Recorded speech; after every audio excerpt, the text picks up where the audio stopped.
کبھی سوچا ہے کہ تم جو دعا مانگ رہے ہو وہ قبول کیوں نہیں ہو رہی اور اس میں دیر کیوں ہو رہی ہے؟ ہاں، کبھی کبھی ہم سوچتے ہیں کہ دیر کیوں ہو رہی ہے۔ ہم دعا کرتے ہیں، محنت کرتے ہیں، انتظار کرتے ہیں، لیکن پھر بھی جو ہم چاہتے ہیں وہ فوراً ہمیں نہیں ملتا۔ اس وقت دل میں سوال اٹھتا ہے کہ آخر یہ سب اتنی دیر کیوں ہو رہا ہے؟ یہ سب ہماری دعائیں جو ہم مانگ رہے ہیں وہ قبول کیوں نہیں ہو رہی؟ لیکن جب ہم قرآن اور حدیث کو سمجھنے کی کوشش کرتے ہیں تو سمجھ آتا ہے کہ در حقیقت اللہ کی دیر میں اس کی بہترین مصلحت ہوتی ہے۔ اللہ ہر چیز کو بہترین وقت پر ہی عطا کرتا ہے۔ دیر ہمیں ہمیشہ اللہ کے قریب کر دیتی ہے تاکہ ہم بار بار اللہ تعالیٰ سے مانگیں، کیونکہ دیر سے جو ملتا ہے وہ ہمیشہ خاص ہوتا ہے، کیونکہ ہم نے اس کو بہت دعاؤں سے اور بہت محنت سے اور بہت زیادہ توکل کر کے اللہ تعالیٰ سے اس چیز کو حاصل کیا ہوتا ہے۔ اس لیے اگر آپ کی زندگی میں بھی ایسے موڑ پر آپ کھڑے ہیں کہ جہاں آپ کو ابھی کچھ سمجھ میں نہیں آ رہا،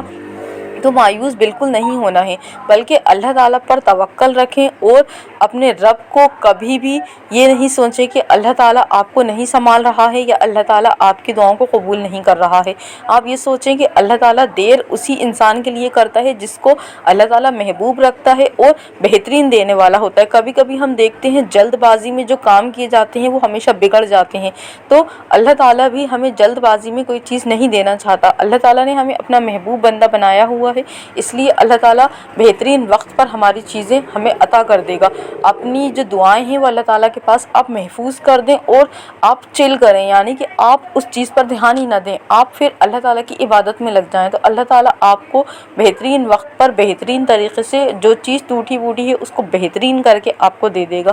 اور ہماری جو سوچیں ہوتی ہیں وہ بہت محدود ہوتی ہیں اور ہم اس میں الجھے رہتے ہیں، اور ہم یہ نہیں سوچتے کہ اللہ تعالیٰ ہمارے لیے راستے نکال دے گا، اور اللہ تعالیٰ تو ہمارے لیے وہاں سے راستے نکال دیتا ہے جہاں سے نہ ہم نے سوچا ہوتا ہے، نہ جہاں سے ہم نے تصور کیا ہوتا ہے۔ اللہ تعالیٰ وہاں سے ہمارے لیے راستے کھول دیتا ہے، اور ہماری جو ٹوٹی پھوٹی جو خراب زندگی چل رہی ہوتی ہے اللہ تعالیٰ اس کو بہترین بنا دیتا ہے۔ اللہ تعالیٰ کے تو صرف کن کہنے کی دیر ہوتی ہے اور سب کچھ بدل جاتا ہے، سب کچھ مل جاتا ہے۔ ہم اپنی آزمائش کو ہم اپنی تقدیر سمجھ کے بیٹھ جاتے ہیں اور پھر ہم اللہ تعالیٰ سے شکوے کرتے ہیں، شکایتیں کرتے ہیں اور ہم گھبرانے لگتے ہیں۔ تو ہمیں یہ کرنا ہے کہ ہمیں صرف اور صرف اللہ تعالیٰ پر یقین کرنا ہے، اور اللہ تعالیٰ سے یہ سوچیں گے ہم نے جو دعا مانگ لی ہے اب اللہ تعالیٰ کے پاس ہم نے محفوظ کر دی ہے اور اللہ تعالیٰ کے حوالے کر دی ہے، اب اللہ تعالیٰ جو ہے ہمارے لیے راستے کھول دے گا اور جو چیز ہمارے لیے بہترین ہوگی وہ چیز ہمیں دے دے گا۔ اور جب وقت آئے گا تو ہمارے سامنے ساری مصلحتیں کھل جائیں گی کہ اس چیز میں ہمارے لیے دیر کیوں ہو رہی تھی اور ہمارے لیے یہ آزمائش کیوں آئی تھی۔ ساری کی ساری چیزیں اللہ تعالیٰ جب دیکھنا ہماری دعائیں قبول کرتا ہے تو اللہ تعالیٰ وہ ساری مصلحتیں بھی کھول دیتا ہے، یعنی کہ جو ٹائم پیریڈ ہوتا ہے جو 2 سال 4 سال سے ہم جو دعائیں مانگ رہے ہوتے ہیں، اور پھر اس میں جو وقت میں بیچ میں ہمارے پیٹھ پیچھے جو کچھ بھی ہو رہا ہوتا ہے وہ سب کچھ اللہ تعالیٰ ہمارے سامنے لا کر رکھ دیتا ہے۔ تو صبر سے اللہ تعالیٰ سے دعائیں مانگیں اور اللہ تعالیٰ کی رسی کو مضبوطی سے تھام لیں۔ اللہ تعالیٰ نوازتا ہے، اور اللہ تعالیٰ کے سامنے جتنا ہو روئیں، اور اللہ تعالیٰ مذاق بھی نہیں اڑاتا اور اللہ تعالیٰ ہمیں مزید رلاتا بھی نہیں۔ اللہ تعالیٰ ہمیں صبر بھی دیتا ہے اور ہمارے لیے اللہ تعالیٰ جو ہے ایسے ایسے راستے کھولتا ہے، اور اللہ تعالیٰ اپنے محبوب بندوں میں ہمیں شامل کر لیتا ہے۔ ہم جب دنیا والوں کے سامنے اپنی جو چیزیں ہوتی ہیں، باتیں ہوتی ہیں وہ کھولتے ہیں تو وہ ایک بار سنتے ہیں، 2 بار سنتے ہیں، لیکن ہمارا مذاق اڑانے لگتے ہیں یا پھر پیٹھ پیچھے ہمارے بارے میں بولتے ہیں۔ لیکن اللہ تعالیٰ کے سامنے جب بھی ہم اپنی بات رکھتے ہیں تو اللہ تعالیٰ ہمارا جو راز ہوتا ہے وہ کسی کو نہیں بتاتا۔ کتنے ہی ہماری ایسی باتیں ہوتی ہیں یا کتنے ہمارے ایسے گناہ ہوتے ہیں جو صرف اللہ اور ہمارے درمیان ہوتے ہیں، اور اللہ تعالیٰ پھر ان چیزوں کو کسی کے سامنے نہیں کھولتا، اللہ تعالیٰ ہماری بے عزتی نہیں کرواتا۔ تو پھر جب آپ اپنی ہی لائف میں دیکھیں آپ نے اتنے زیادہ یا میں نے کتنے زیادہ ایسے گناہ کیے ہوں گے، لیکن پھر بھی اللہ تعالیٰ نے لوگوں کے سامنے وہ نہیں کھولے، تو پھر اللہ تعالیٰ آپ کے لیے بہت بہترین سوچ رہا ہے، اور اللہ تعالیٰ آپ کے لیے ایسے وسیلے بنا دے گا، ایسی جگہ سے آپ کے لیے رزق کی پریشانی ہو، بیماری کی پریشانی ہو یا کسی بھی چیز کو لے کر آپ پریشان ہو، ہر جگہ سے راستے بنا دے گا، لیکن آپ کو اللہ تعالیٰ پر بھروسہ کرنا ہوگا، اور اللہ تعالیٰ ہی ہے ہمیں عطا کرنے والا، تمام جہانوں کو پالنے والا بھی اللہ ہے۔ تو اللہ تعالیٰ سے نبیوں کی طرح دعائیں مانگا کریں، صحابیوں کی طرح دعائیں مانگا کریں، بڑا مانگا کریں اللہ تعالیٰ سے۔ یہ نہ سوچا کریں کہ اللہ تعالیٰ اتنی بڑی چیز ہمیں کیسے دے گا۔